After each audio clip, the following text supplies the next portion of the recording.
All right. Well, I'm not gonna hold you guys that long, and I first want to thank you guys for inviting me out. I want to thank Linda for inviting me to come and speak to you guys today concerning the chakra system, right? And like she said, the chakra system is something that can help you in many different ways, and I'm going to try to keep things as basic as possible because I don't know the full understanding of the room. But we always should start at a basic level and build a foundation from there in everything that we do.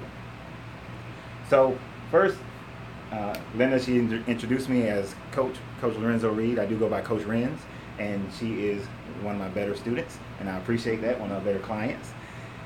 They're all great in their own way.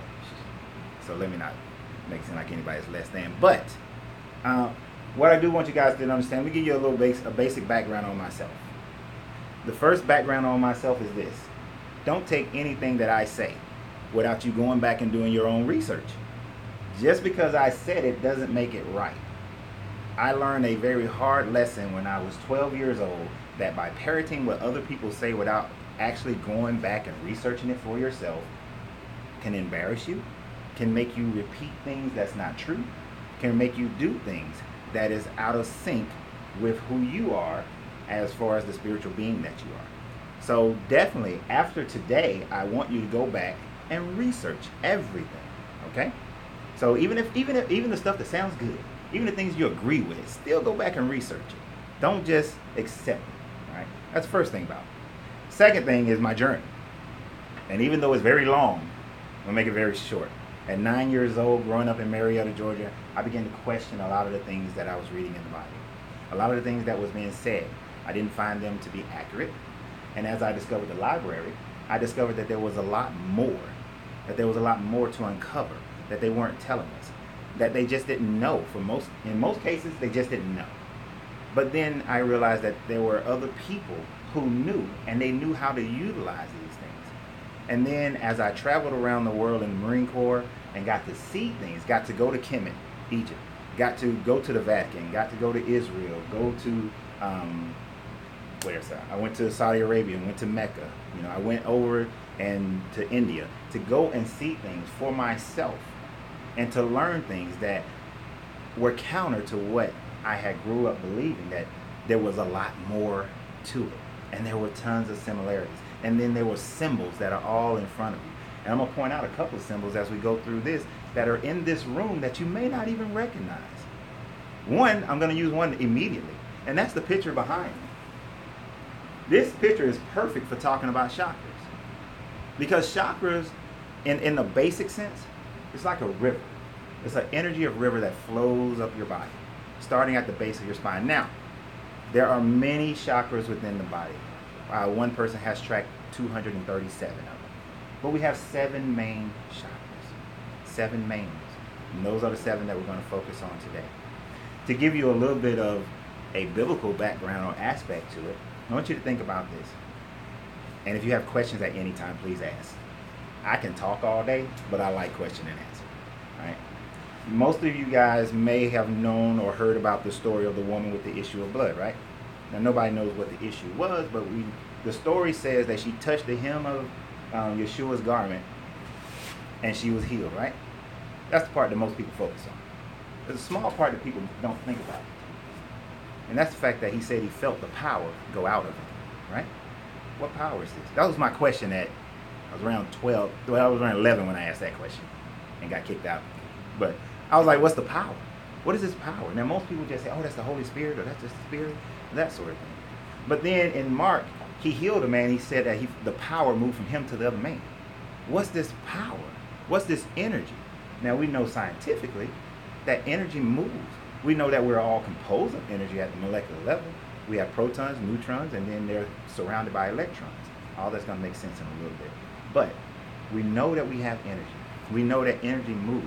We know that in the Yeshua story, when he goes to the Garden of Gethsemane to pray, he's going to recharge himself before he goes into the Passover. What is he recharging? Why does he need to recharge? Didn't make sense to me as a kid until I started going around and discovering many different things about life and how things work. Every day, those bushes outside, they get recharged by the sun. Every day when you walk outside, you get recharged by the sun. That's just physics. That's just biology. That's just the natural order of things. So if these are the natural order of things and the Creator created them, now how do they function within us as far as our bodily form and our spiritual form? As I said, chakras is like a pool, like a river of water. Have you guys ever been to like seen a dam before? All right, so you have a dam, right? Dam stores up, it blocks water from a river. It doesn't allow it to flow naturally. When it stops it, all the water behind it backs up. Now, if they don't release some of the water, the dam will destroy, the water will destroy the dam, and then it'll flood everything, right? We also seen in Sierra Leone last week, or this week, that they had a major flood.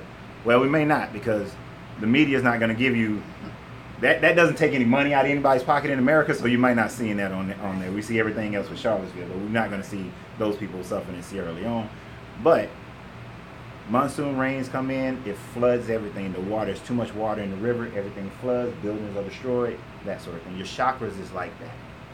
Your chakras is natural energy flows in your body. If you dam up one portion of those energy flows, it could cause a backwards flood in one area.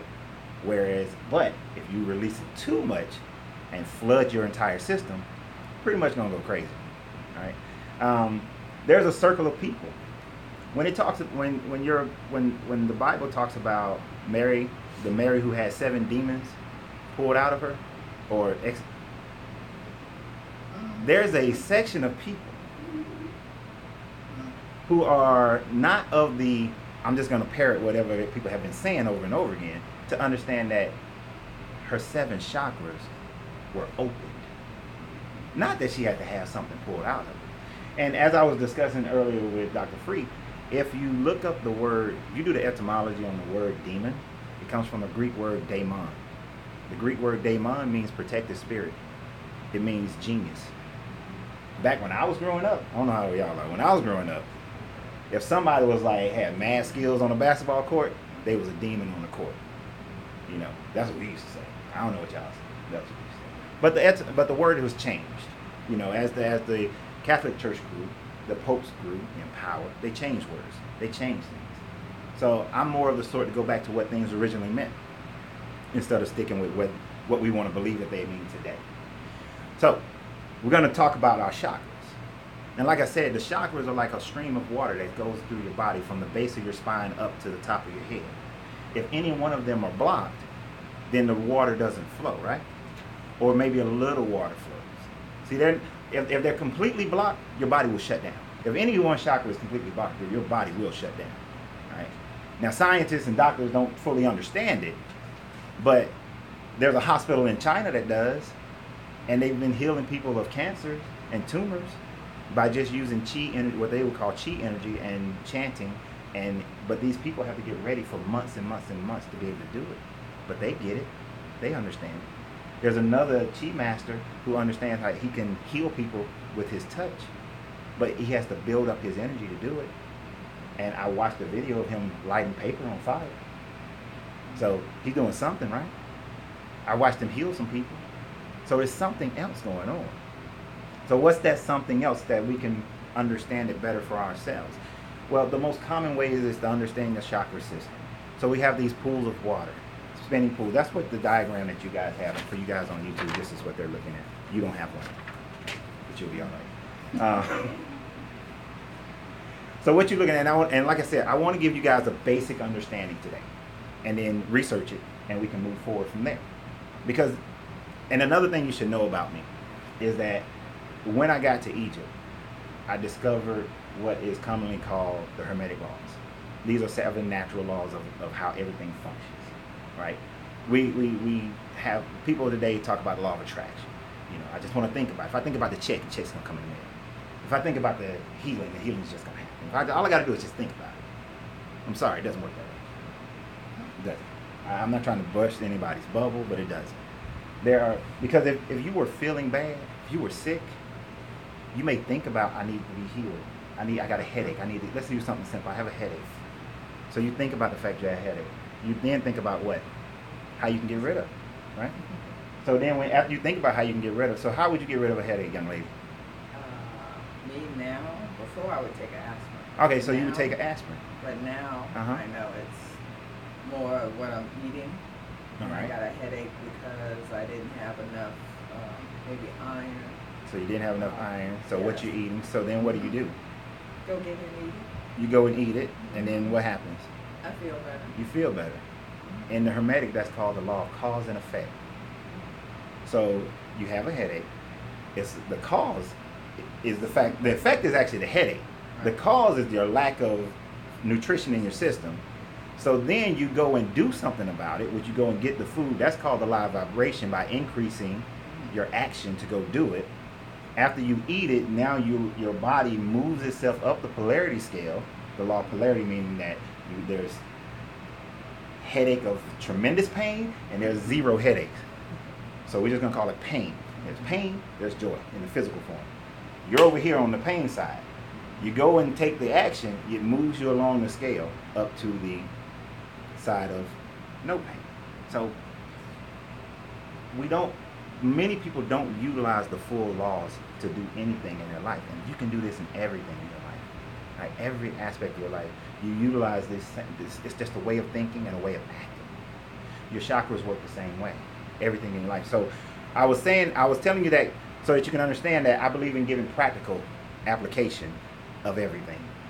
It's not just going to be you feel like, oh, okay, I'm just walking around, I just got to think about it, and I'm just going to feel good about it. No.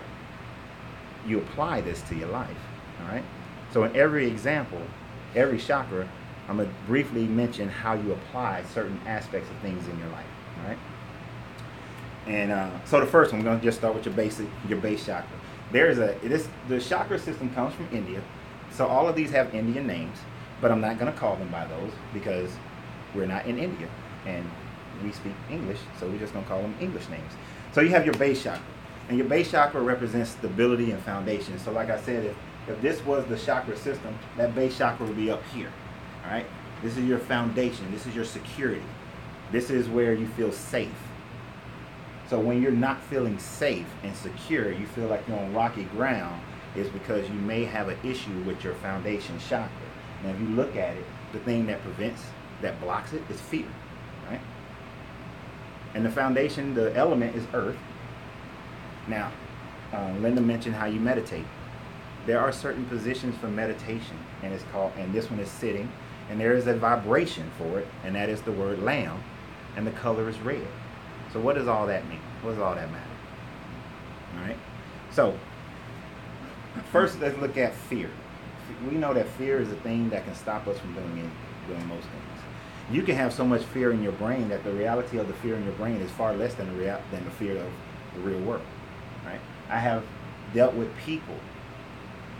Matter of fact, even better, I have a daughter going to college right now. Just first year going to college. 3 months ago, the fear in her mind of moving into student apartments was so great that she was almost having a nervous breakdown because it was all in her mind. And I called her. I said, Simone, you know how to meditate. Sit down, meditate. Envision yourself in your apartment, enjoying it, relax. Paint the walls of your apartment red so that you see the color that will give you foundation. So she did this for a month. She felt a lot better about moving into her student apartment. She moved in 2 weeks ago. It's the best. She is so elated about moving into her little apartment. She loves her little room, got little plants up and everything. Matter of fact, today her mother's going over there to put stuff on the walls. So she created this fear. And we block our base chakra because we create fear. We know that we can do we have opportunities to do certain things in life, whether it's build a business, whether it's fall in love with somebody, whether it's to move or to start something brand new. But we sit in fear of it. The biggest fear? Fear of learning something that's different from what we've been taught our entire lives. Many of the people that I coach are coming from a position where they were told something from birth. And because they were told something from birth, by the time they reach 10, 11, 12, 13, all they've done is justify what they've been told. And when they find out something is different, it shakes them, terrifies them. It makes them feel like they've lost something or they may lose something, instead of realizing that they could gain something. The reason why societies have went into golden ages down to iron ages and dirt ages, and whatever other kind of horrible ages you want to call them, is because they had this fear. Just think about the Inquisitions. Think about American slavery. Just think about the colonization of India. People were told to be in fear. Think about the Arab nation pointing spears at people saying, you will convert over to Islam or I'll kill your child. You will convert over to Islam or I'll kill your parent. Did they convert because they learned something or out of fear? Fear. Fear is the biggest weapon. And if you can block somebody's chakra at the base, then you have that person for the rest of their lives. You have them for generations because they'll pass that fear along. I know many, I'm not trying to pick on women, they've had bad relationships. Some man did them dirty. Now they're afraid to get into a relationship. But they have a daughter. What do they tell their daughter? You got to be a strong, independent black woman. Don't let nobody take nothing from you. Stand on your own 2 feet. You don't need a man. So then every man they meet, they treat him like dirt. And that man ain't done nothing to them, but try to get to know him. But their mother passed that fear on. It's just the same. I was at an event last night. There were some guys in the room, no matter what kind of woman ever come to them, she's a gold digger. Because somebody put that in them that all women are gold diggers. And he's only coming from a point of fear. Because that's what his father experienced. And that's what his grandfather experienced. So of course, all his experiences are the same. So, just to give you that basic idea. Now this, oh, and I skipped something that I wanted to tell you. Because you do have chakras, but you also have meridians. Meridians are pathways. That's not on here. But meridians are your pathways. It's where the energy goes. Remember I said that there are like 237 chakras that one person has mapped out? The acupuncturists, you know, when they put all the needles in people, they're hitting certain points. I can't remember the name of the job where there's people who mess with your foot and like if you have indigestion, they can do stuff to your foot. If you got like, you know, constipation, they do something to your foot and it releases, you know, your pancreas has problems, they can mess with your foot and it releases. I forgot the name of I used to train a lady who does that. But all of that, the main energy that you have in your body has to get there somehow, right? Right? I mean, the Mississippi River doesn't just go. It has other pathways that go, the water goes off. So we have other pathways to get to our body. Our bodies have a blood vessel system, right? So the blood can travel all over. So energy travels. That's why you have a proton, a neutron, and you have electrons. The electrons are your pathway. So when you unblock a chakra, it releases energy throughout other aspects of your body. Right? You looked up the word, didn't you? Reflexologist. God dog it. You think I would remember that name? That's not like one of them hard medical names. But so yeah, so when that energy is released, when you learn how to release that fear, so the way you release it is, they used to tell you to go and do the thing that you're most fearful of, right? That's one way of getting over a fear, by committing to some action, right? Increasing the vibration, and go and do it. You know, you're afraid of starting a business, go start one. You're afraid of a relationship, go get it one. You're afraid to talk in front of people, go get up and talk in front of people. You might sweat, you'll mess up, you'll make some mistakes, but so what? Who cares if you make mistakes? Nobody, the only person's judgment that really matters, the only person on this planet whose judgment really matters is your own. If somebody else don't like it, that's too bad for them. Who cares? Oh yeah, I told you I was in the Marine Corps, so I can be rough. I don't care what other people think. And you can't. As long as you care about what other people think, then your chakras will be blocked. Because in each one of these chakras, somebody can block it by you caring about what they think. Y'all might think I'm crazy right now. And I love y'all to death. But I don't care, to be honest. Because the greatest impact you can have on yourself is the way you think about yourself and how much love you give to yourself. So, back to your base. So fear. One thing about fear is that recognize that it's just either something you deal with or you don't worry about it. Like people like to say, you know, what is that thing about fear? I want to say the one that I hate, not the ones that I like, but the ones that I like is the one that's coming to my brain right now. But false evidence appearing real, right? They say that's what fear is. So if a lion walked in here hungry, is that false evidence appearing real? That feeling that you have? No. It's not. A lion walk in here, that's real. Oh, okay. And that fear that I'm going to have creates what? Fight or flight. That's the reality of fear.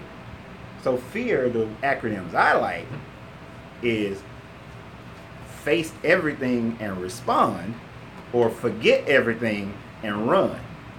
Now, I don't know if there's a back door back there, but if a lion walk in here, I'm about to forget everything and run. All right? But if a lion was attacking my child, I'm about to face it and respond. I'm gonna need some weapons, but I'm gonna face it and respond. All right. So fear is something that you deal with, or you just say, I'm just gonna move myself from whatever the thing is, ability to mess with me. I do a lot of financial coaching, right? So I have some people, and I know I'm going way longer on this one chakra. I will not go as long as another chakra, I promise y'all. I'm probably lying, but I'm promising y'all. So credit, finances and credit. People scared of finance and credit. Don't want to talk about it, don't want to deal with it. Just like, and life insurance is nothing but credit. Don't want to deal with it. People would rather go pay somebody $300-400 to fix their credit than to do it themselves. There's a simple little letters, you send it out, you get your responses back. That don't work, you change it up a little bit, send it out again, get your responses back. That don't work, that doesn't get it off. Then you send it to the people who actually put it on your credit. They either gonna do what they say they're gonna do, that don't work, send it back, down.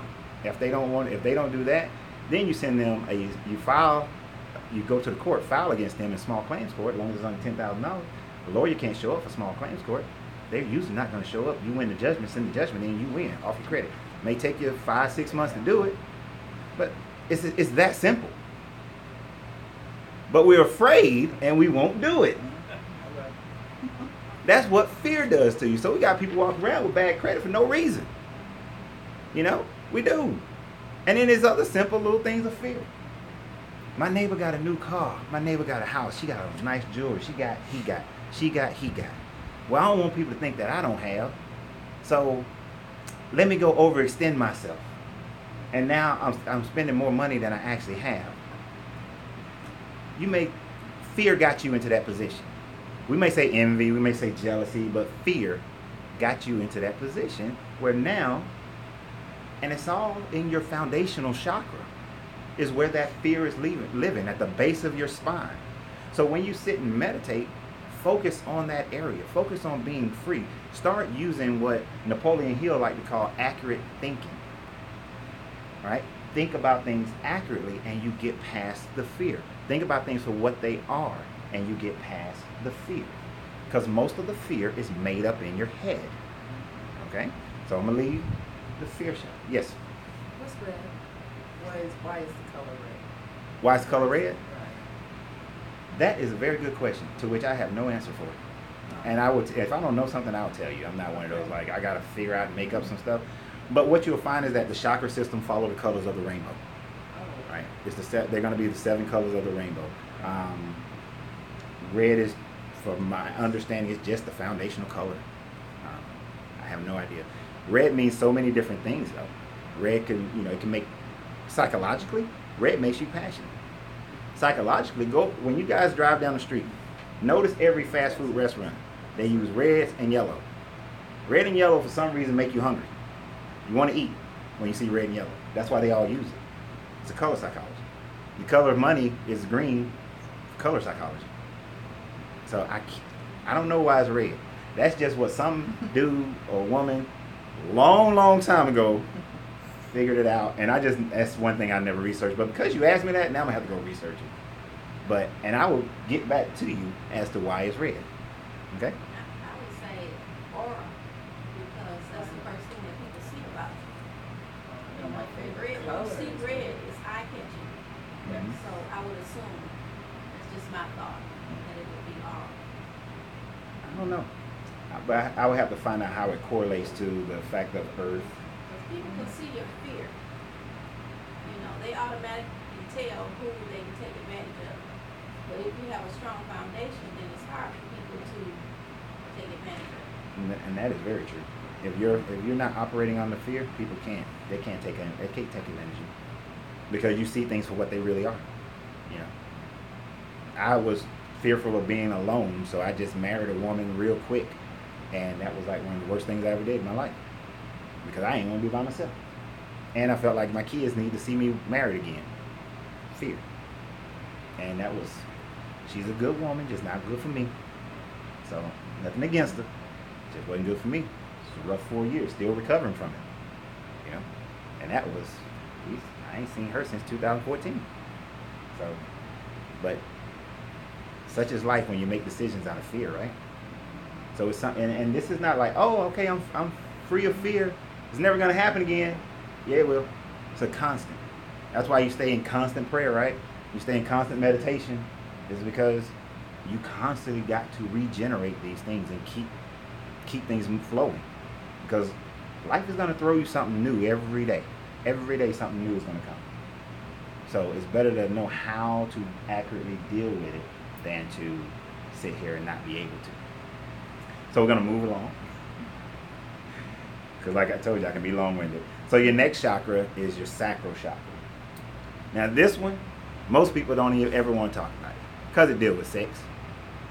It's your sacral chakra deals with your sexual energy.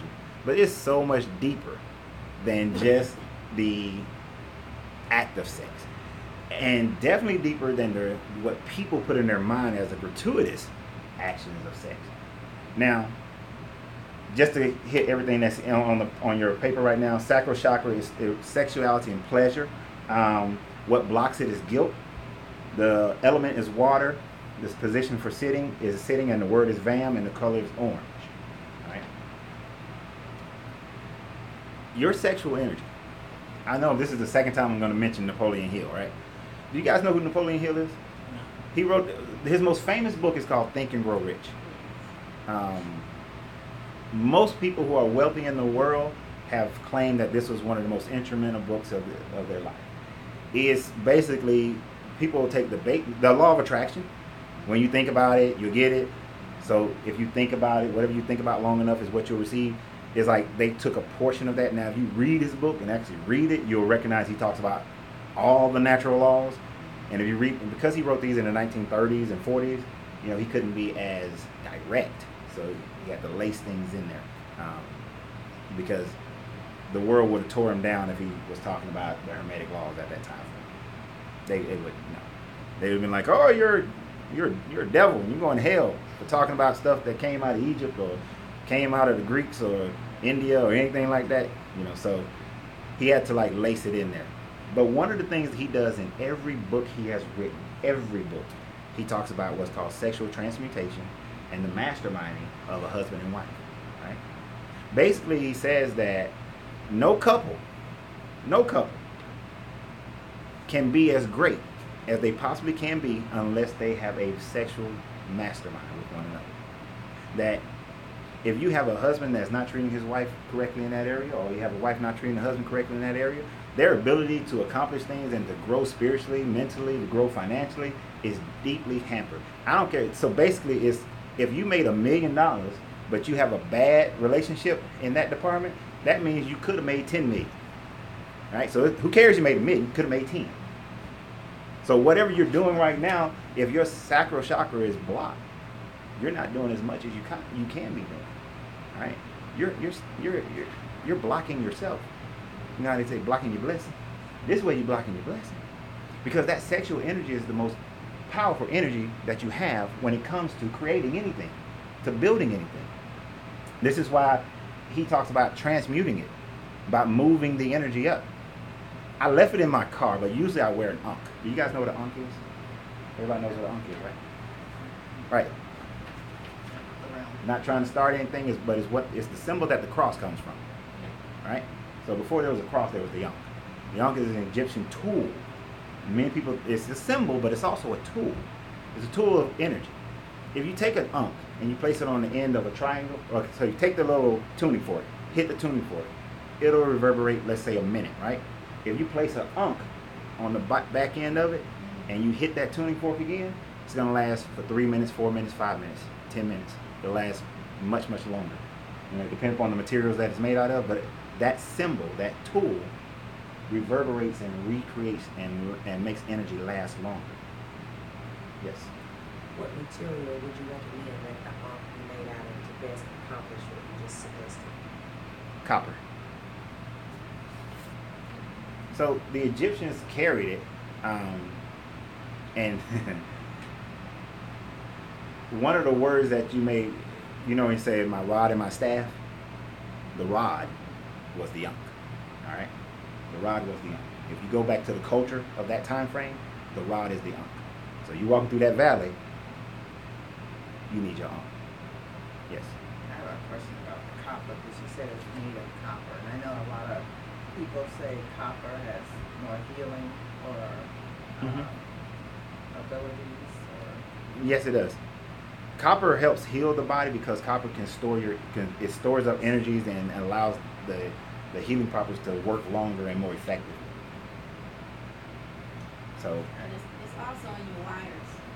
Even the wires that you see, that's Yeah. how the electricity moves through. Now, So, if we could afford it, to have gold in those wires will really make it last long. Like if you shoot if let's say you had a gold wire that stretched from here to California, and you shot 1 volt of energy through that, I mean that's low, but let's just say 1 volt. When it gets to California, it's still going to be 1 volt. If it was copper, it may lose a little bit of voltage. So the more precious, what they call them precious metal, really because their ability to conduct energy. But gold doesn't reverberate sound like that. That's why if you do the tuning for it, you wouldn't use gold, but you would use copper. But since you mentioned that, this is why in alchemy they smelt metals to get to gold, and the idea is to get to gold, and then the runoff of the gold, that monatomic gold, is considered the elixir of life that revitalizes the body. And there are people who take monatomic gold because your brain pathways are more likely to stay electrified and move information better if you have monatomic gold in your system. Now, there's a lot of scam people out there, so you just can't go online on Amazon and just see something say monatomic gold and just buy it. Right? It's not the easiest thing. This sounds crazy, but the best thing anybody could ever do is to get their own little furnace in their backyard house, smelt your own gold, and create your own monatomic gold. But then you gotta do some research, a lot of research, to know how much your body can consume at one time. Okay, because you can poison yourself. So I just want to put that out there. Don't go just do stuff. Like I said in the beginning, go research first. But having those precious metals in your body makes things last long. The other reason I brought the ankh at this point, because the Egyptians had a practice. If you notice, in ancient cultures, they always had priests and priestesses, right? Well, the priests and priestesses would perform sexual rituals in the holiest of holies, in the holiest parts of the temples. And they would do this, and they had a practice called ankhing your energy, whereas that sexual energy, right at that point of elation, they would channel the energy up to their heart, and we'll talk about this more when we get to the heart chakra. Get to your heart, and then in their mind, see the energy go out their back and come around to the front, right? Maintaining their energy. And on a physical level, for a guy, this helps you maintain your energy. If you can read between the lines on that, right?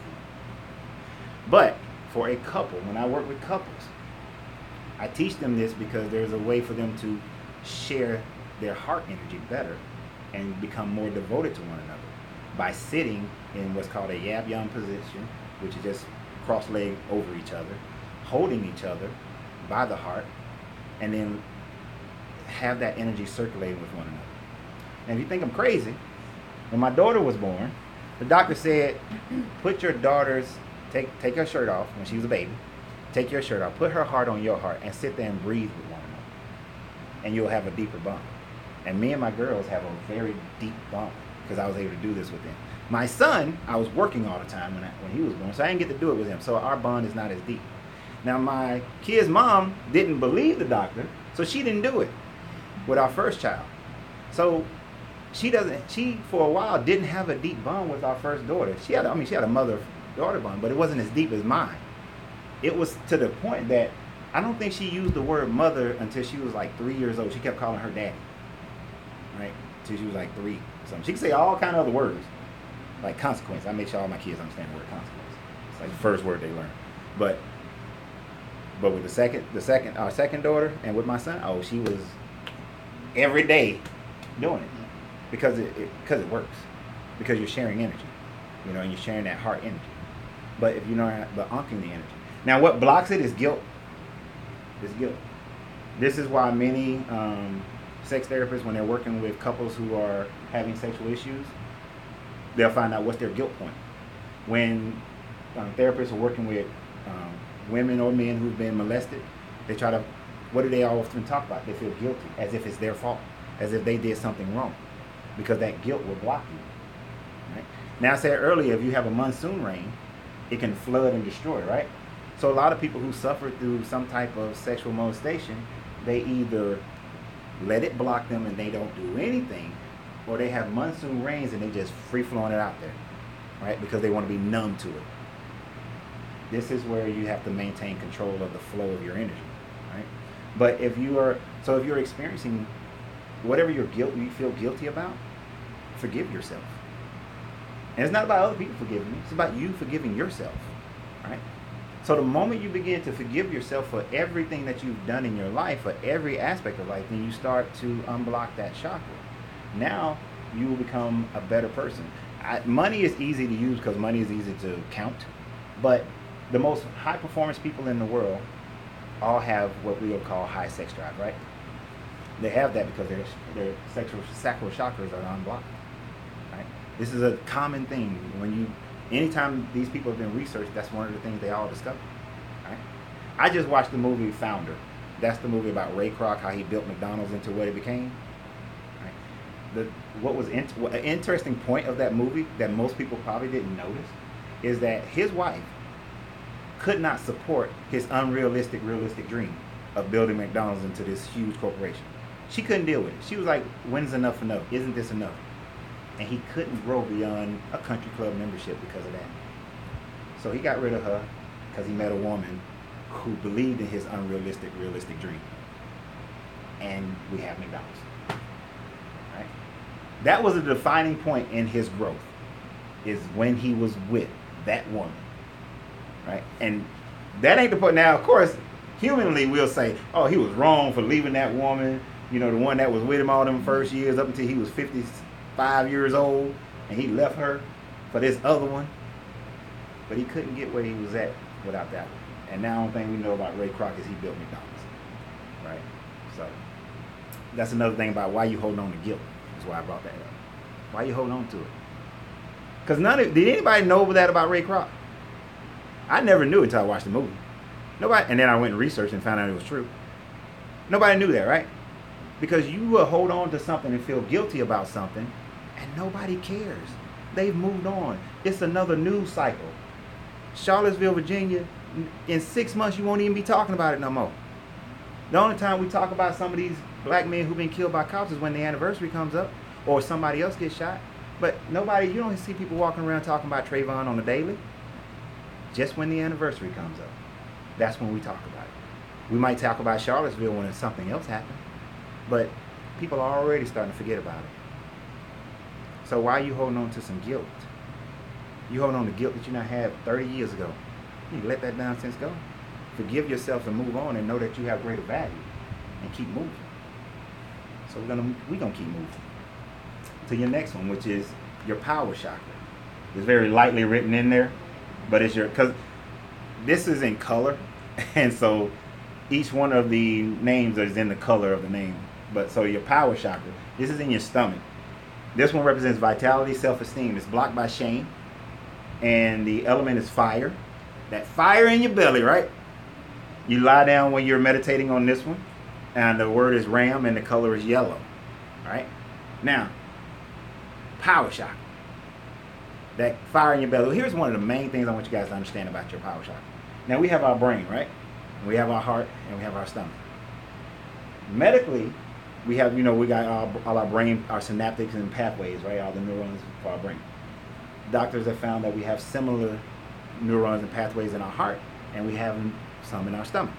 All right? So you have a stomach brain, you have a heart brain, and you have a mind. You have your mind, your brain. This thing, if you know that you should go left when you come out this parking lot, that gut instinct, you know you should go left. But then you'll logically talk yourself into going right. Or you'll emotionally emotionalize yourself into going right. But your gut told you to go left. Then you go right. You get into a car accident.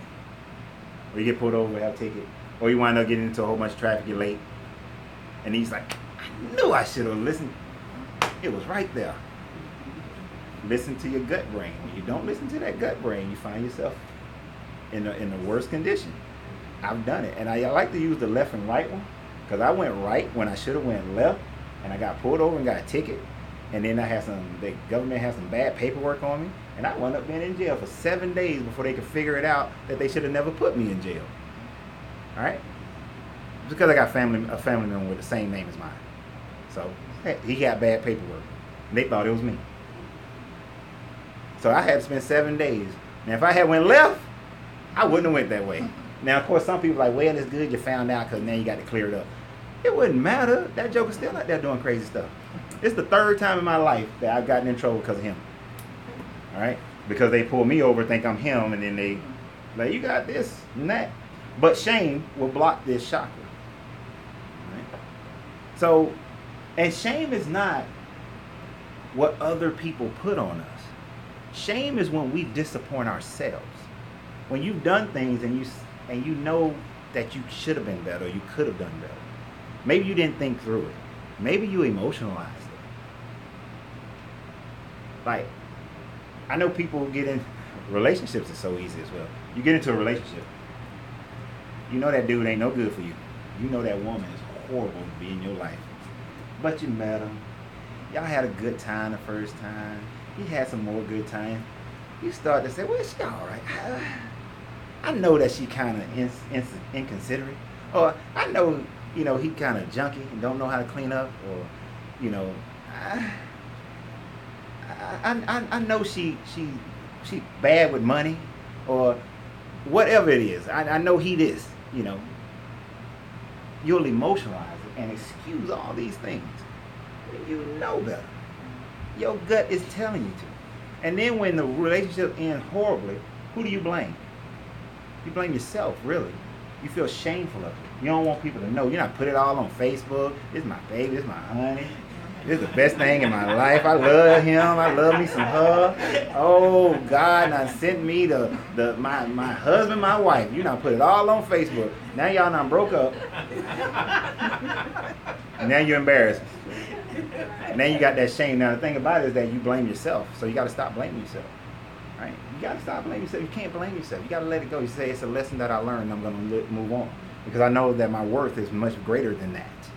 So you move on. You let it go. Some meditations, people will put their shame and their guilt and their fear, they put it on a boat and they're like, let's see it flowing away from them. Or they put it in a balloon, they put it in balloons and let's see it floating away. And so it goes farther and farther away. And that's good, but just recognize that it's just a mistake. What can I learn from it? Accurate thinking. What can I learn from it? And how can I do better the next time? You're not going to be perfect. You're not going to be perfect. Because I've dated some women, I'm like, how do I keep messing this up? How do I end up with this one or that one when I know better? You just got to keep practicing. You'll get over it. Let it go when you make a mistake and keep going. I've been in business. I think I've only, other than the Marine Corps, I've had a corporate job maybe 3 years of my life. The rest of the time I've owned businesses myself. You think I'd be like super wealthy by now? But no, I make mistakes. And of course those mistakes have consequences. The mistake I made, how many years ago? I didn't even count the years. But the mistake that I made in 2014, I am still recovering from today. They have their time. But as you increase your vibration, it moves up the polarity scale. There's another law called the law of rhythm. It means that things swing back and forth. And the horrible thing, and this is why we really need to understand these laws, because the law of rhythm, this is not boastful, this is not, when you hear the other side, you understand it's not. The most money I've ever made in 1 year, personal income, not business income, but personal income was $180,000, right? That's great. The least money I've ever made in my life in a year is right around $4,000. So you can swing, and this is in my adult life over the last 15 years. So you can swing from this to that. The problem is you'll keep swinging from the extreme right to the extreme left until you learn how to polarize onto one side. And by recognizing your mistakes and not being ashamed of them, see, the reason I kept swinging so far is because every time I fell way back over here, I felt ashamed of it.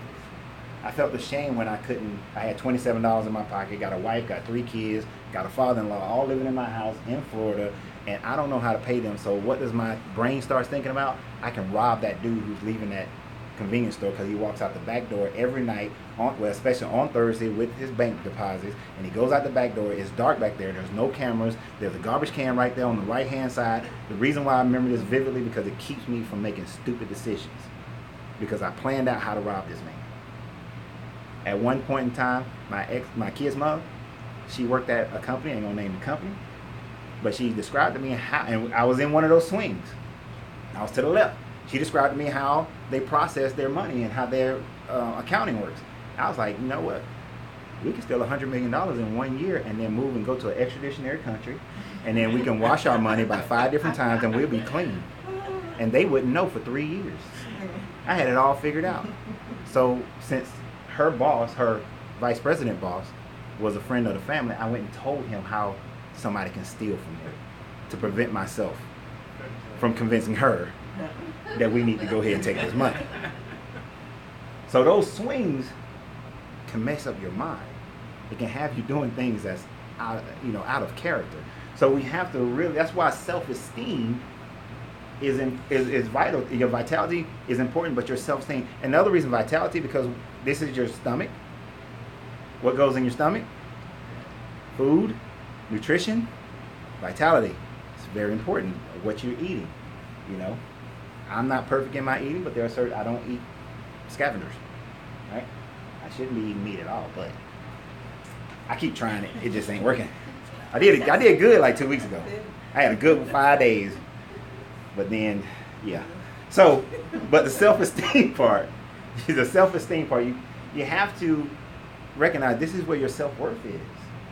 When people say that somebody's egotistical, that's because they got a monsoon rain going on in their power chakra, right? And they're egotistical. It's not in their head. It's actually right here in their power chakra, right? But then when somebody is like keeping themselves low and, I'm just being humble, whatever, you need to find just your value. Recognize your true worth. I'm no greater than you. I'm no greater than anybody in here. All right? But I'm not less than any of y'all either. It's just recognizing your value. I recognize certain talents that I have, and I use them to my best ability to let me have a great life. My kids have a great life. Whenever I find a wife, for her to have a great life.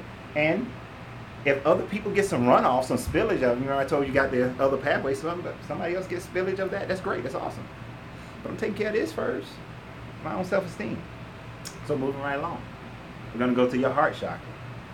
Right? Now in your heart chakra, this is in your chest. Oh, and I keep skipping stuff. I'm so excited. I just keep skipping stuff. This is why I like question and answer, because question and answer has to make me remember stuff. Before I get to your heart chakra, because this actually fits very well in the heart chakra, actually. Breath. Most people don't understand Genesis. In the first part of Genesis, when people mostly read it now, and they say like the Spirit of the Lord was over the deep. That's not what that means. The word actually means breath. It doesn't mean spirit, it means breath. Right? And actually it means like a flapping kind of breath. Like a wing, like when a bird flies, the flapping kind of breath. It actually means breath. Because it's the same word when he said he breathed into Adam, the breath of life, breath. Right? And there's plenty of other places in there where people wrote spirit, but it means breath. All right? Without breath, you can't do nothing. You don't believe me? All right, we're going to test it. All right? I want y'all to scream without breathing. So hold your breath and then scream.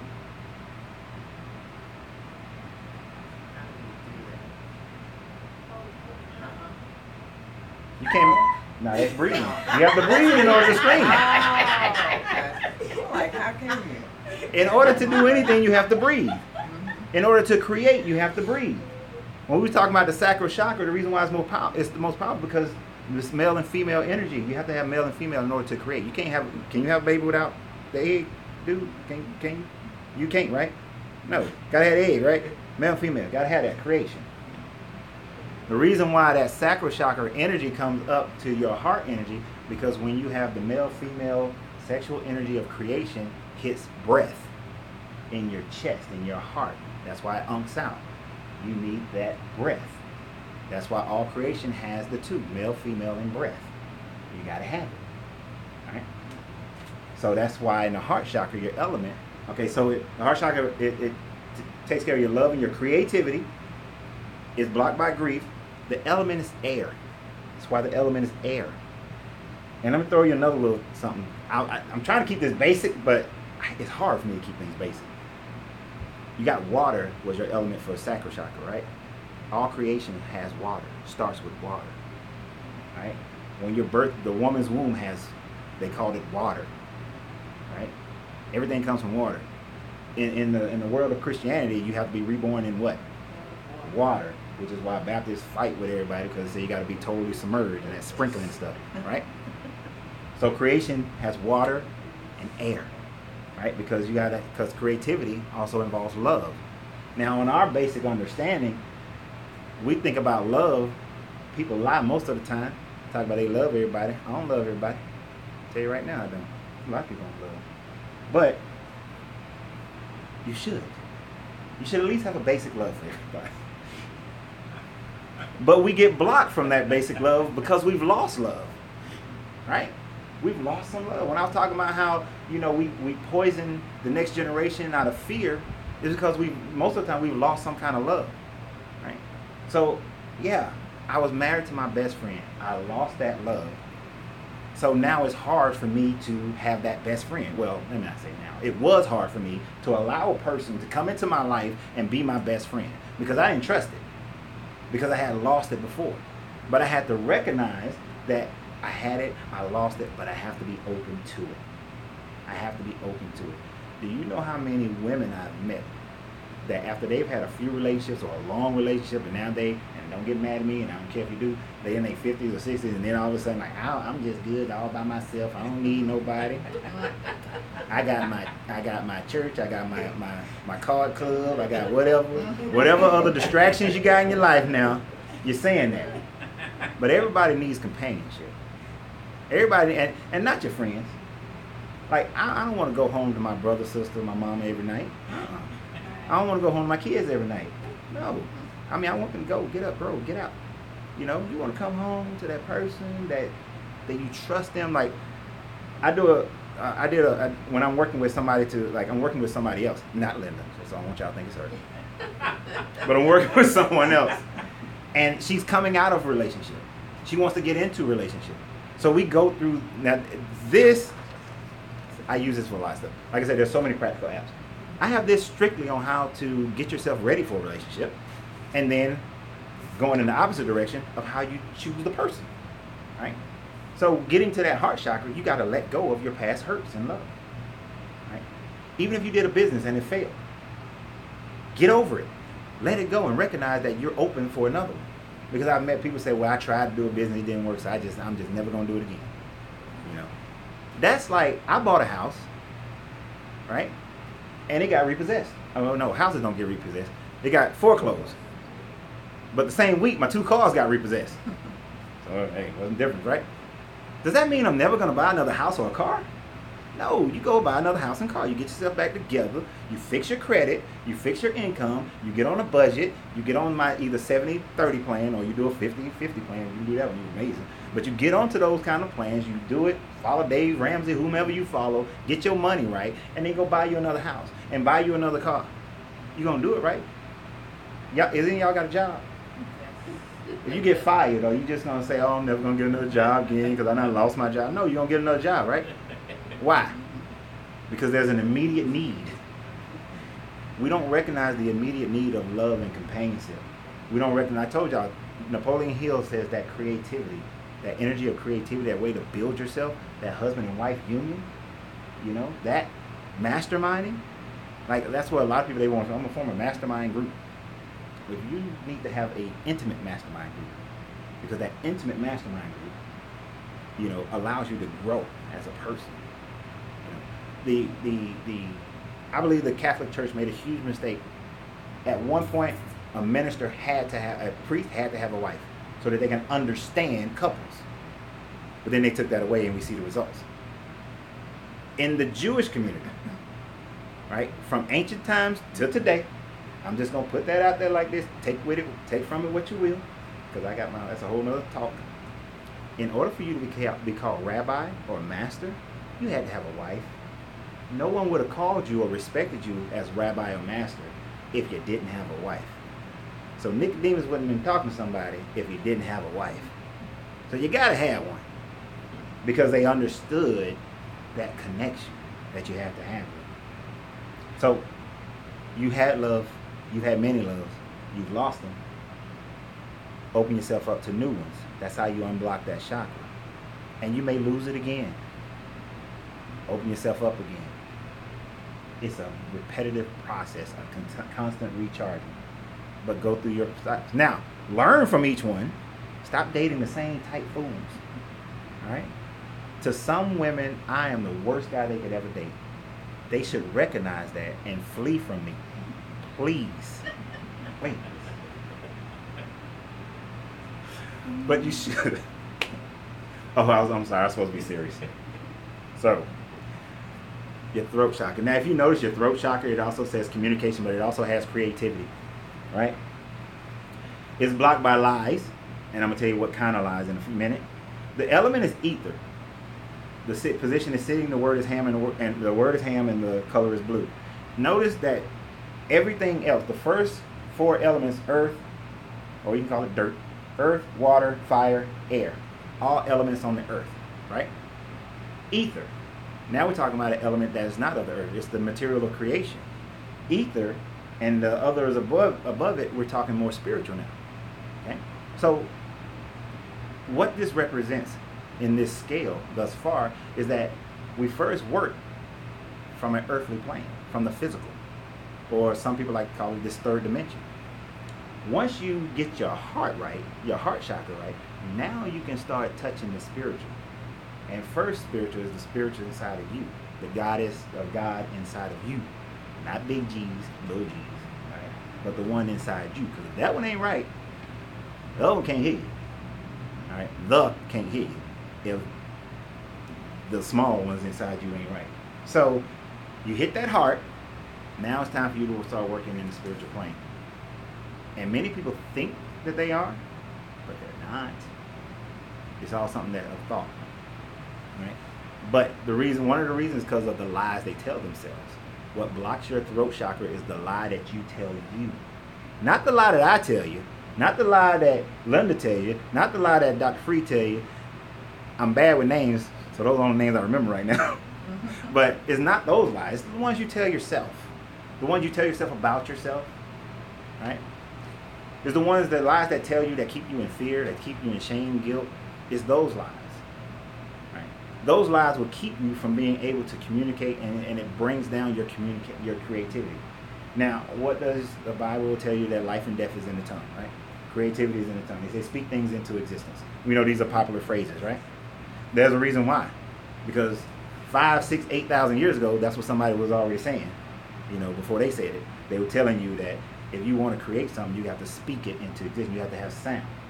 In every creation, whether it's Egyptian Kemetic, whether it's the Greeks, the Romans, Christian, Buddhist, Hindu, every creation had sound. And I just showed y'all a little while ago that without breath, you cannot create sound. But like when you look at, and I was just talking to somebody about this on the way down here, because I was coaching on my way down. In one of the Kemetic creation stories, because there's multiple ones, the phoenix stomped on his old self and was reborn, and came above the waters and screeched out, and everything was made. Sound. Right? In the Bible, it says God spoke. Right? In the Sumerian story, it was spoken into existence. In everybody's story, there was a sound. Even the scientists said there was a big bang, Sound. You gotta have some sound to create. Without sound, nothing happens. All right? I can sit up here and I can stare at y'all all day, and we won't create nothing. We can sit in the boardroom saying, "Oh, all right, let's go in." Who would go into a boardroom and say, "We're gonna create a new marketing plan today," and everybody sit there, nobody speaks. Hour goes by. You ain't creating nothing. Nothing happens. You gotta speak. You gotta have some sound, right? And it's also our way of communicating. When we don't lie to ourselves, then we are able to communicate better. When we don't lie to ourselves, we're able to be honest with other people. The event I went to last night, they talked about, it was a relationship event, and they talked about, one of the discussion points was, why do men not tell women, the truth when they first meet them? They tell them half truths. I'm gonna tell you a little bit. I got a felony, but I'm not gonna tell you the felony. I'm gonna tell you a downgraded felony. I'm not gonna tell you the real one. I live in this house. I'm gonna tell you that I own it, but I don't really own it. There was a situation. I make $90,000. I'm the head chef. I make $90,000. I make about the same. I found out how much money she made. I make about the same. Make about $30,000 less. Now, of course, some people's like, "Oh, we don't tell women that because of the stories that women build up in their mind. If I tell them, the truth and that sort of thing." But really, it's the lies we tell ourselves. It's the lies that we tell ourselves about what other people will think if I tell you the truth, right? So, the car I'm driving, I drove down here today. Because my other car, I would not drive this far. I have a 78 Capri. She don't drive that far. She precious. And she drank a ton of gas. So the car I drove down here today. When I leave here, I'm going to turn that thing about 3-4 times. Because it needs a new fuel pump. Now, some people be embarrassed to stand up here and tell you that, but I don't care. It needs a new fuel pump. It's just reality. Cars break down. Things happen. It doesn't matter. I've been homeless twice in my life. It's okay. It doesn't matter. That's just the truth. I have no reason to hide that. I told the group last night that a first date with me, a woman would know more about me on that first date than she would know about the average dude in 6 months. Because I'm going to tell you everything. Stuff you probably wouldn't want to hear. Why? Because I want you to have that choice to run immediately. But if we lie to ourselves, if we're always telling ourselves lies about who we are, what we've done, what we can accomplish, and we're always lying to ourselves, then we lie to everybody else. And because we're lying, it shuts down our ability to create things in our life. Right? I can sit up here and look like my credit is 800. It would be in the 6, but somebody messed it up, but it'll be fixed but it takes 45 days. Somebody did this. I'm not trying to put any bad names out there, but somebody that I used to be married to. She filed bankruptcy. I told her not to put this particular thing on there because I've been paying it. I only got 2 payments left, so don't put it on your bankruptcy. She put it on there anyway, so then all of a sudden they put it on my credit. So I lost 41 points. I called the people and say, "Hey man, we're on a program schedule. I got 2 more payments. What are you doing?" See, accurate thinking, just fix it, right? Instead of being fearful of it, just call them, fix it. And he's like, "Okay, we submit the paperwork, but it's going to take 45 days for it to come off, and then you get your 41 points back." All right? Irritates me because I dropped 41 points. Right? But I can walk around here and act like I got 850 credit score. When I get my 41 points back, I'll be 670. So, I own a business. It ain't always easy. And if people don't like it, that's their fault. That's their problem. If a woman looks at me and says, "I can't date you because your credit score is only 670. You know what? I would respect her decision and say, "Okay." But I respect that and keep it moving. Okay? If somebody says they don't like me because I'm outspoken, okay. If somebody says that they don't like me because I don't believe exactly what they believe as far as spirituality, okay. That's fine, but I'm not going to lie to you about it. I did that for so many years of my life. So many years of my life. I told you guys at 9 years old, I began to question everything. At 12, my grandmother finally said, "You ain't got to go to church with us no more because you keep getting us kicked out." All right? So then I met this little girl, 15 years old. Well, her family was very devout going to church, so I got to go to the church because that was the little girl I had.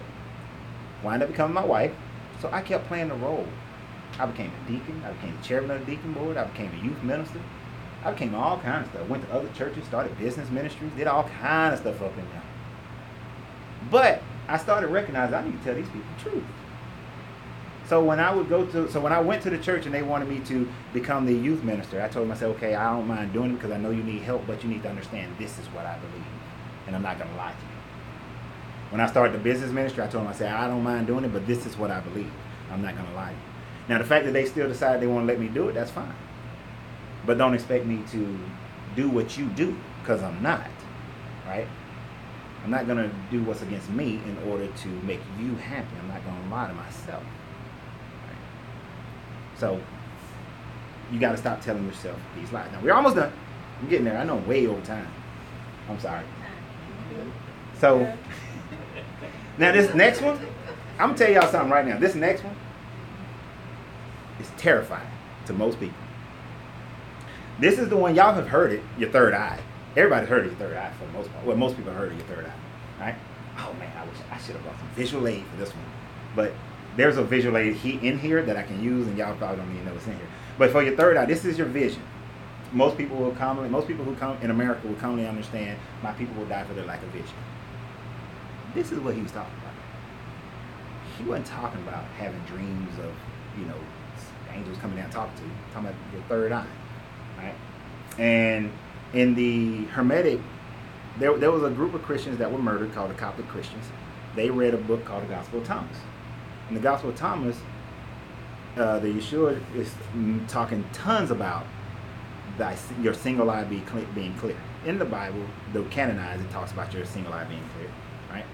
But in that, when it talks about it's better when you can make your two eyes into one eye. It's talking about that third eye. Okay. It's blocked by illusions and disconnect. The element is source energy. You might have heard this term source energy before. All right. In India they call it prana. This is like vitalizing energy all around you, right? This is the energy of creation. This is the energy of just God energy, if you want to call it something like that. And the position is the tone is O, and then the color is purple. Purple. So when you see people wearing purple robes, it's purple. When you see kings trying to wear purple robes, it's purple. When you see priests wearing purple robes, there's a reason they're wearing purple robes. This is why in certain cultures and certain governments, like, I don't remember which Roman emperor it was, but if anybody other than a senator or an aristocrat wore purple, they murdered them. Like, you die if you wore purple. So they were serious business about this. But that third eye in your body, it's called your pineal gland. Right? You ever see that thing where the eye of Ra, right, and the eye of Horus? Well, the eye of Horus represents your third eye. You ever seen the Sistine Chapels, right? Michelangelo painted the image where God is supposed to be touching man and creating. If you look at the God image, that's the brain, and it has the pineal gland is in there. That's the whole brain is what that represents, and your pineal gland is in there, right? If you go to the Vatican, you go out into the courtyard of the Vatican, they got this big giant pine cone.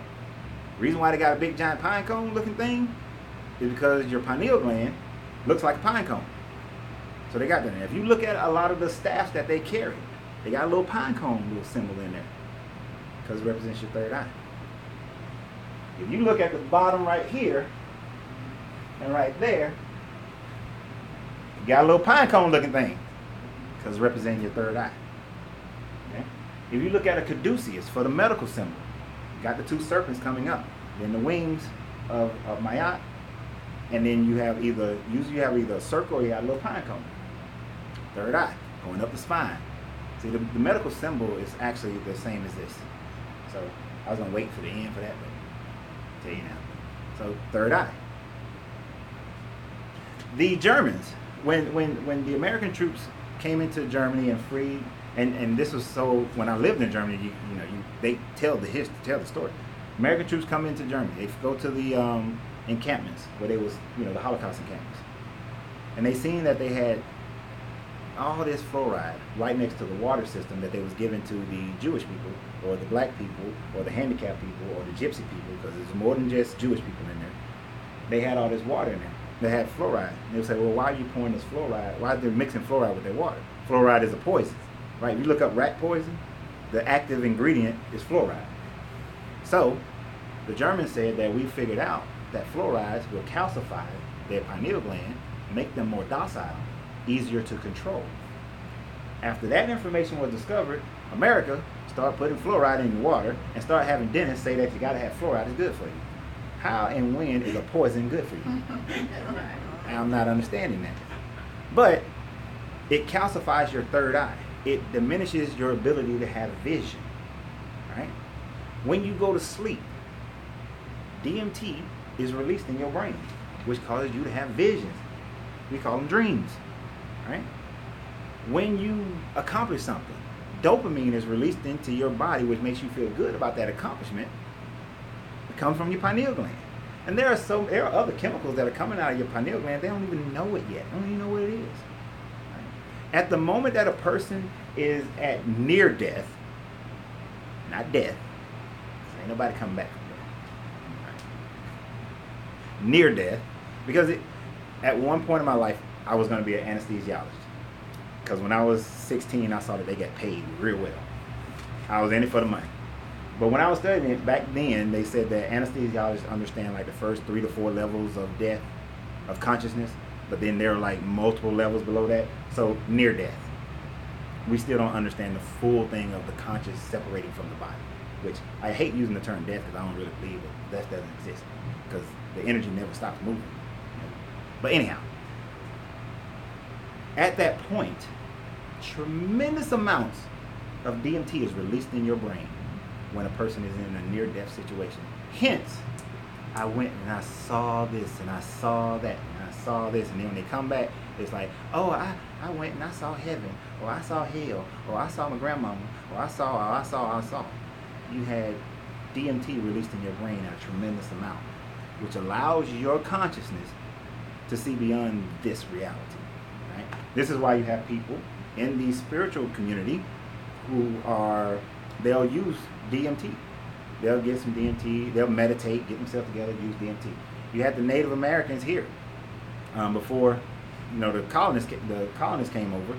They would use the peyote. The shamans would go into the tents and they would do the peyote, and they would be in there meditating and beating the drums for the vibration in order for them to contact the spirit realm, right?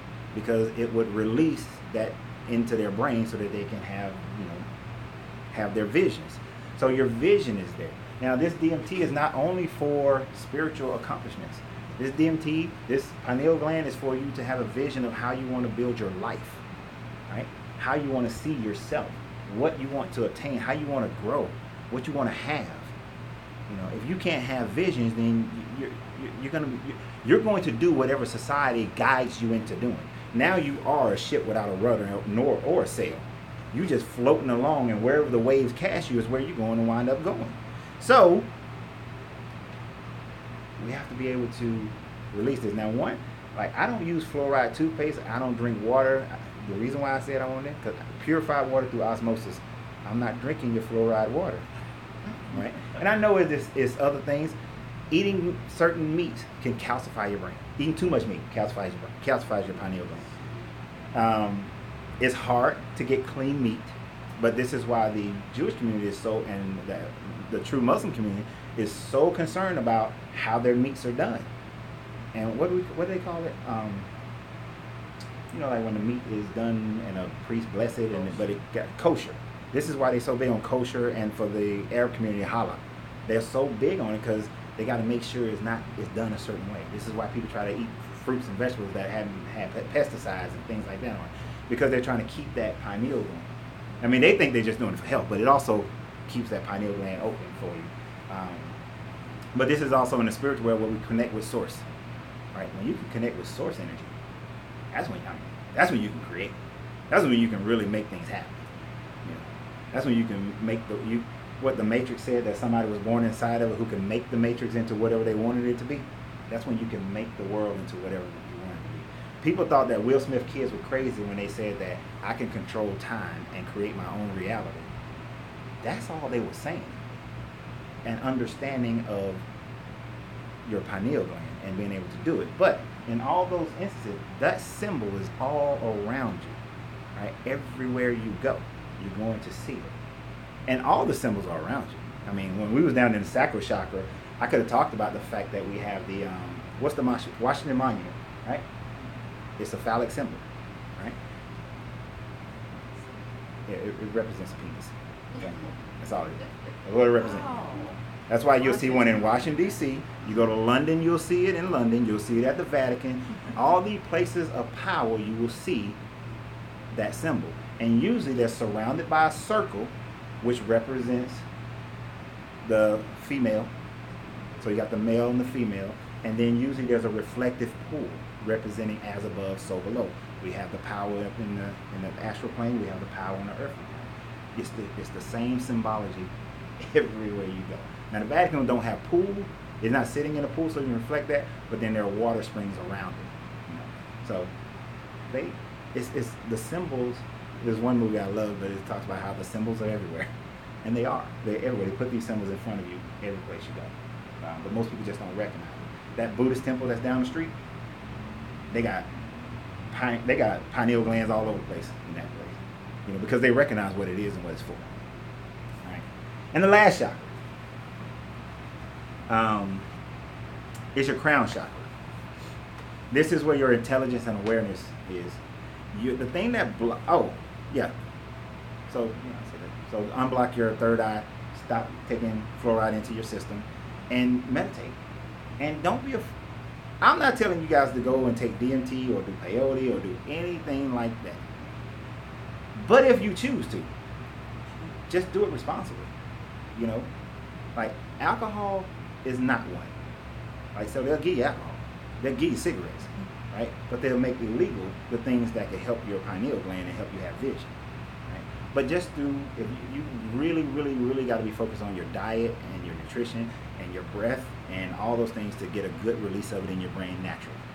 So, moving along though, your crown chakra, and what blocks it is earthly attachments. The element of it is not a true element, but it's the lotus, right? And which is a lotus flower, it opens and blooms. And then you're sitting, and the word is Om. I'm sure you guys have heard that vibration, the tone before Om, and the color is violet, right? Now, what's funny is like, I'll see people meditating and they'll all just say Om, Om, and I'm like, what are you working on? When they're done, like, what are you working on? And they would say, oh, well, you know, I'm feeling powerless. And why are you saying Om? Right? That's like if I'm a heavy metal band, but I want to, and I got a heavy metal, you know, rhythm going, but I'm trying to sing an R&B song. It ain't gonna work. You know, you gotta have the right vibration with it. You gotta have the right tone. That's why each one of these tones are so important if you're trying to meditate and focus on it. Because I told you, know, because you want to increase the vibration of it, you gotta have the right tone. That's why music is so important. You know, the megahertz of music. I sleep to cephalagio beats every night, and there are different ones. What frequency? It depends. Depends on what I'm working on. Last night I slept to a third eye cephalagio, which is a 741. That one was. But then you got like the earth vibrates at 428. Like the earth, period, vibrates at 428. But when something on earth is healing itself, right, it vibrates at 532. Right? So like when a plant, What's 432? 428. 432. What's 432? I don't know. I gotta look it up. I think it's here. Am I saying? No, I'm saying this wrong. 432 is what the earth vibrates at. 528 is when the earth is healing or growing. Sorry. Yes, ma'am. These sounds that have the A, is that long A? Or they have? And if it mess up, trust me, my little YouTube people, they'll let me know. See, some of them already let me know. But sorry, back. What was your question one more time? You answered when I was asking about the sound. Oh, the sound, yes. But and there's another thing I wanted to add to that one. I want you to notice something. I want you to go and research this, and I want you to notice something.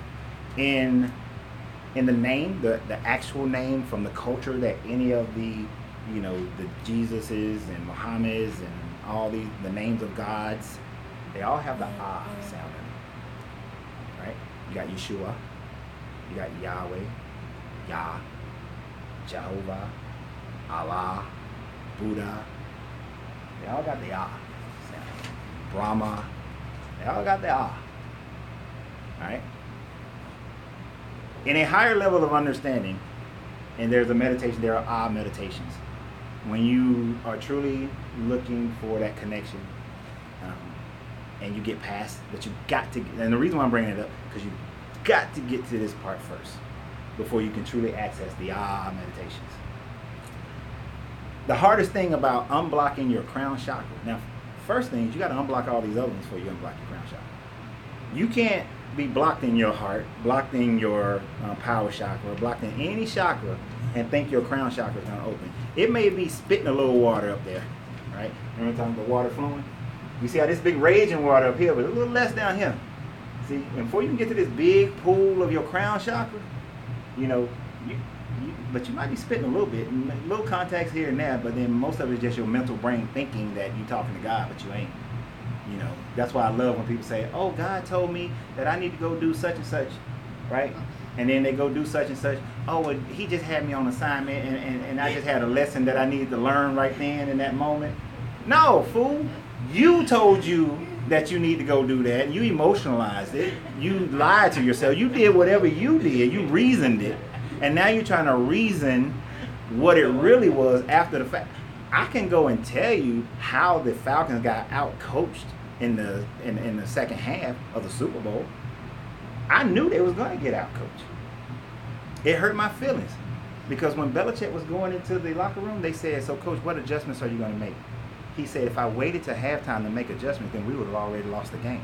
That told me right there, this man had already accessed, and he about to hit it. Right? He about to get in there. And Belichick is huge on this stuff. All right? And so is Brady and all that, which I don't like them because I am a Falcons fan.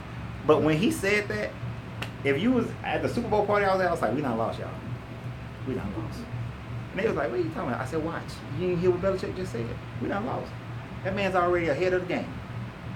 He already at the end of the game. And what happened? Yes, we did. I was so mad. I was so mad. And this is the only time I say something to the people on YouTube. Hush up with that Go Pat stuff. Nobody like Pats. Anyway. So, earthly attachments. Now I want you to think about that for a second. All right?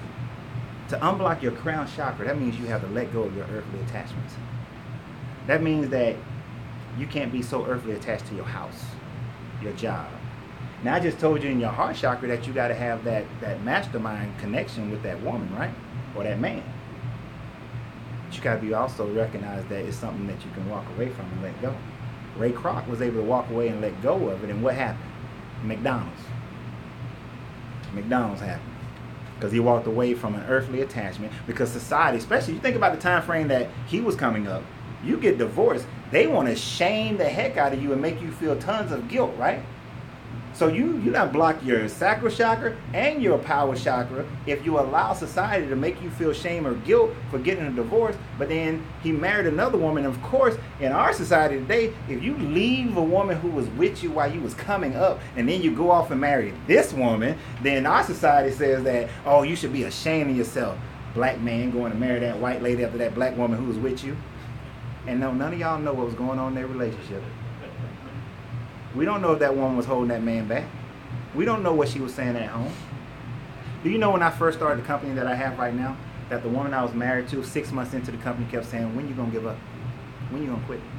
When the company was making enough money that we was able to move and live in an apartment downtown Atlanta, bought her a brand new car, she didn't have to work no more, that she was still asking me the question, when you going to give up?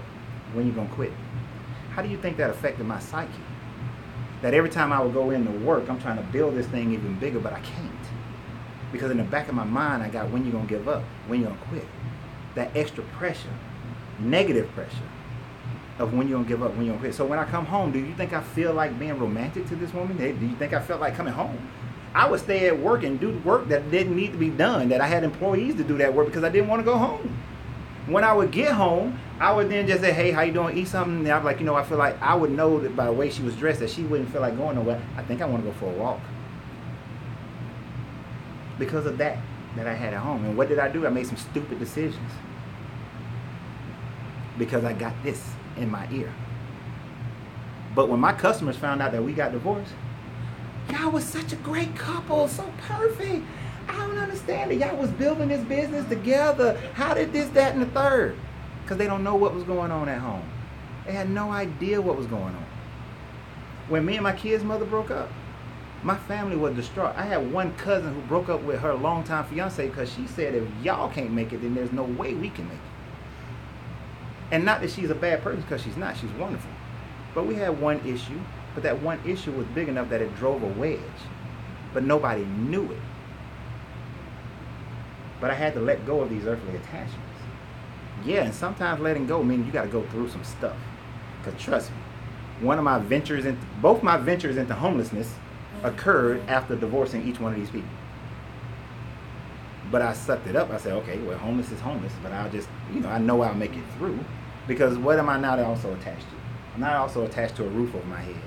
I'm not attached to clothes. I'm not attached to, I don't care if my primary car that I love to death is a 1978 Capri, and people keep asking me to buy it, but they can't have it. But do you think I care that people don't got something to say about it? I don't care. I could have easily taken the BMW out of the divorce, but I didn't want it. Because all I saw was $200 for an oil change. That's what I saw. $200 for an oil change is crazy to me. But, I need my $38 oil change. And the car that I'm driving now, do you think I care? That's a 2004 and what people may say? I don't care. It's earthly attachments. I can walk out here butt naked, and I don't care, because clothes are an earthly attachment that I could care less about. Now, that doesn't mean you treat yourself like a vagabond, that you don't try to aspire to do things and have things in your life, but you can't be so attached to it that it controls your life. There's a biblical story for it. Rich young ruler couldn't let go of his stuff, right? That's a good lesson in letting go of your earthly attachments, right? Because when you learn to let that go, you'll be amazed at how much more in life you can have. And even when you get the more, you're not bound to it, right? That's why I like to call contracts they're spellbound. Because contracts bound you to stuff, right? Even, I have arguments. I have one friend argue all the time about marriage. I always tell them marriage is a spiritual connection between me and you, girl. Well, not me and her, but it ain't got nothing to do with that contract that the government trying to say. It ain't got nothing to do with that marriage license. That marriage license is a tax, right? There are plenty of other documents I can give you to give you all the stuff that a marriage license gives you. I can give you power of attorney for all kinds of stuff on my insurance paperwork. I can put you down as a beneficiary. I can do all kind of living wills with your name on it. I ain't got to go down here to this courthouse and give them the authority to decide that who gets what. We can decide that right now. All we need is a notary. Anybody a notary in here? See, that's all I need. And to do any kind of contract. So what is it? It was for income taxes. The government was going to, federal government won't take income tax out of everybody's pay in 1938. So in order to verify that you and you should get the marriage tax benefit, I need the proof, marriage license. That's all it is. All right, that's all it is. Just paperwork. It's just contract. And even today it's being diminished. Used to, and I'm gonna use y'all again. And I ain't gonna do it the way people like to do it. If you committed adultery on him, y'all always like to blame us for that. You committed adultery on him back in the day, that will put you in a situation where you got to give him more money. In today's court, they don't care. They just want to know who put money into what and how much money y'all made. You got kids, how this money is going to go, who own the property, how y'all going to split this property. That's all they care about now, because they recognize it's just a contract. But you got to let go of earthly attachments, right? And recognize what things are. Accurate thinking of everything will help you to do that, because at the end of the day, when you wouldn't let things go, you actually accumulate more. Because when you let it flow, you have more. Right? So basically, accurately think through everything that blocks each one of these chakras. If you accurately think through it, and then you'll start seeing how they connect, and how they connect in every other aspect of your life. And the more you see that, the better you can govern your life. Okay? Is any questions? What about Awareness. I was trying to skirt around that one a little bit, but she's gonna make me do it. When you open your crown chakra, you become aware to certain things. You like I kind of skirted around the fact that in your third eye, you think that you're disconnected or things are disconnected, but you start to recognize that all things are connected, that nothing is disconnected. When you become aware, that crown chakra opens, you become aware of truth and false. You become aware of spiritual things and man things. You become aware of just your surroundings as well. You know how they say babies know good people and bad people? Babies have perfect awareness. Animals, cats, dogs, they know good people, bad people, unless they've been trained. But they know they have an awareness, a natural awareness of everything in nature and how they're connected. The lion won't overhunt the water buffalo because it knows there's just a natural awareness. If I overhunt it, then I won't have food. It won't have too many kids either, because if the lion pride is too big, then it has to overhunt the water buffalo, and it kills their whole ecosystem, the whole thing of life. Now, we're humans. We have the ability to reason. We have the ability to create and fabricate and to suppose things. When you come into your crown chakras, on the spiritual plane, you recognize that all things are created. All things are connected, and that they're all the same. But then you start to recognize where man has put his finger on it. Right? You start to recognize where sometimes in the face of facts, we'll strengthen faith, because we'll put faith over facts. Right? I can look at any religious book and point out where there are misinterpretations. I can point out where there are mistranslations. I could put out where there are just things that are just lies that are put in. Like, for instance, each one of the 4 Gospels, after the tomb was empty, right? I ain't gonna go into some part of it, but after the tomb was empty, right? There's more to the story, right? Like, he went and saw this person, he went and saw these groups of people, and all that kind of stuff. But when you look at the Mark version, the original text, it just said it was empty. There was nothing else. It was added. The story of throwing stones at the woman who committed adultery wasn't in the original version. It was added. Right? All these things, they were added to it. But because people say that this is the unerring word of God and it was inspired by God and nothing in here is whatever, they'll ignore the fact that the people who wrote it tells you that that wasn't part of it. That there's the manuscripts that show you it wasn't part of it. They'll ignore the fact that there was a book called the Quellum that was used to validate the other books, but it's not in the book. It's not there. You don't see there's no book of Q. But the facts will Quellum. That's phonetically spell it. Type it into Google, it'll pop up. I don't know how to spell anymore. I'm sorry. Spelling is gone in my life. But we'll ignore those kinds of facts because we grew up being told something, right? Believing something. In the Buddhist story, when Siddhartha touched, when the little girl came, in the Buddhist story, he was an ascetic. He was starving himself basically because they believe, just like in many ancient cultures, there are those extreme people. If you abuse your body, don't eat nothing. The attachments, give up everything, giving up food, giving up water. The story is he drank a drop of dew from a leaf and ate 1 grain of rice a day. Nobody could do that. A drop of water, you would die. You can't do that. 7 days, you dead, if that's all you was doing. So it's a made up part of the story, just to make it, better. There's just, but people, when you have awareness, you start seeing everything as common. You start seeing that the Creator got 7 immutable laws of how everything works, and that's it. And says, here you go. What's your name, young lady? Cheryl. Here you go, Cheryl. Use them to understand who you are and how to get into the same realm that I'm dealing with. Here you are. That's all you need. Good looking out. Right? And because within all of them, in order for me to know love, I have to be love and give love. Right? I have to be honest and be of truth. Right? Okay? I have to see more than just what's in front of me. Okay? I have to know my worth. Okay? I have to have a huge commitment of energy that I utilize with other people and create a divine creation. Right? And I can't walk around in fear. If you can, all of them teach that. All of them teach you a lot of the same stuff. But we'll argue, fuss, and fight. We'll wave our banner and say that we are right and everybody else is going to hell. When the funny thing about it is that hell was a creation, the hell and fire brimstones in the biblical sense, is something that was created around 425. Before that, nobody talked about you eternally being in hell. But as they was bringing in all these other people from the Greeks and the Britain and all these people, they had hell. They had punishment hells. So we got to add punishment hells. Then they said, ooh, this is good for keeping people scared to leave us. So let's really make it good. And then some dude, I think it was Gregory, or was it Sextus, was like, hey, your family's in purgatory, but if you pay us some money, we can get them out of purgatory for you. Oh, we can't tell you when they're going to leave purgatory, but as long as you keep paying us this money, they get a good chance. So you need to keep paying us just to make sure.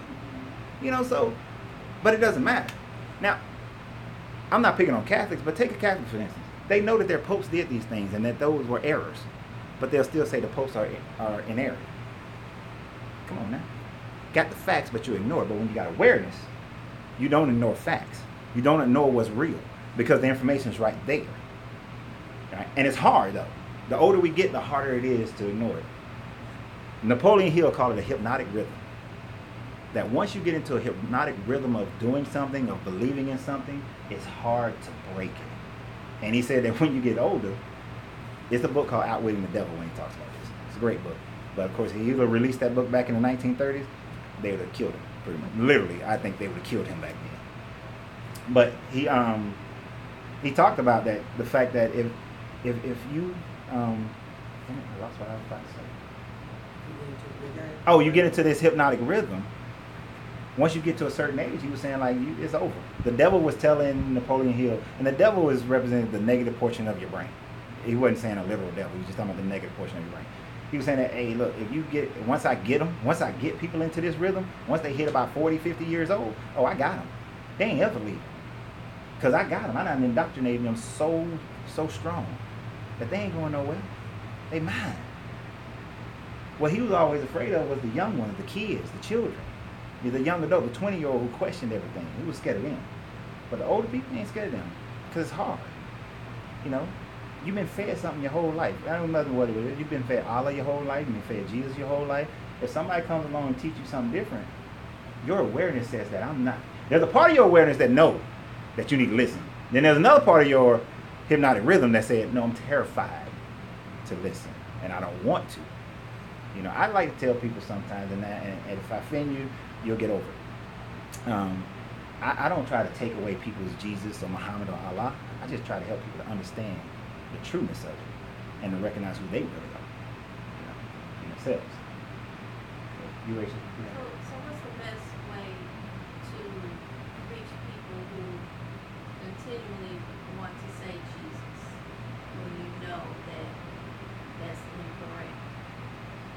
Well, the best way, that's actually hard because everybody's different. Like everybody's different. Some people, like we were talking about earlier, you can drop seeds, right? So like somebody wants to say Jesus all the time. Well, I would say if you look in the authorized King James, it was Isus. It wasn't Jesus because there was no J. Then if you go back beyond that into the Greek, you were saying it's Ius, because they didn't know how to say Yah or the sh and the ah sound was not part of their vocabulary, so they related it to Zeus, Ius, saving Zeus. But then if you go back before that, and then I'll show them, say, well, you know, in the older versions of the Bible, in Mark he said that his name was supposed to be Emmanuel, but then in Luke he said his name is Jesus. I mean, what's his name? Is it Emmanuel or is it Jesus? I don't know. Which one is it? Then you go back and you look at some other ancient texts, you see that it's Yeshua. And you say, well, Yeshua means Joseph. I mean, Joshua. Is it Joseph or Joshua? It means Joshua. I mean, why he can't be Joshua? Wouldn't we call him Joshua then, if that was his name? Right? I mean, if there's power in the name, shouldn't we call him by the right name? Right? So, but it's Joshua. And then they said, well, maybe they didn't want to call him Joshua because there was another Joshua in the Old Testament who had a similar kind of lifestyle, did some things, took people to the promised land and all that kind of stuff. So you're bringing about the awareness by giving them a little bit at a time. You know, if I wanted you to drink this water, if I give you a little bit, you can drink it. But if I came and I just poured it over your throat, you're going to have water all over your face, you're going to drown. You'll have a dry drowning feeling. So you can't dry drown people. You got to give them a little bit at a time. The older they are, you got to give them A little bit. Because it's hard to break. Yes, ma'am. I disagree with that. The older you are. She was easy. You can disagree all you want to. I know. But So I had to say it. Are not so easy. Okay. You can disagree all you want Say to. it. It has been, and I'm just going, I've been doing this since I was 9 years old. For real. Like, when I was 9, up until I was 22, I was unfeathered. I mean, I was Black Power. I was a racist. I was all in. I'm reading Black Rose, White Justice, the ISIS papers. I done been overseas. I done seen some stuff. I was the black people this and the white people that. I was all in. But I hated the Nation of Islam. I couldn't stand the 5%ers. I ain't like none of them. Nothing Wampu stuff. I was like, oh, all y'all, every last one of y'all. I was hell on wheels, and I wasn't pouring bottles of water on people. I was pouring like dump trucks of water on people, and they was all drowning. The older ones, then I matured. I started to realize that nobody is greater than the other person. That how can I call myself conscious and still be racist at the same time? That doesn't make sense. That's oxymoron, which made me a moron. So I was like, no, that doesn't work. Then I went to Egypt. I went to Israel. I went to Saudi Arabia, and I just saw the control that they had on people. And I went to the Vatican. I saw the control that they had on people, and I was like, okay, there's a lot more to it. Then I learned the Hermetic laws. Then I learned alchemy, and I was like, oh, okay. Now I'm starting to understand these things. But then I matured. But I started at 9, and at 9 years old, I had people telling me that I had prison knowledge. I hate this term, but nigger knowledge is what one pastor told me at a church. I had people telling me I was a demon, which I thought was funny because they don't understand